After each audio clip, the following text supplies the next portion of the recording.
আজকে আইলাম আলিম ভাইয়ের বিল্ডিংও বহুত বিভিন্ন ধরনের নার্সারি সেরার গাছ তা কইবার মতো নাই।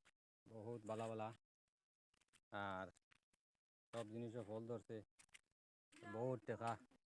বহুত টাকার সেরা। একটা সেরার দাম 4,000, 3,000, 5,000, 6,000 ওইলাও আছে। এটা বিভিন্ন ধরনের আনক্কা মোটামুটি জিনিস আর দেখার মতো জিনিস। আপনারা জান যেখান থেকে দেখতারা লাইক কমেন্ট শেয়ার করিয়া দিবা।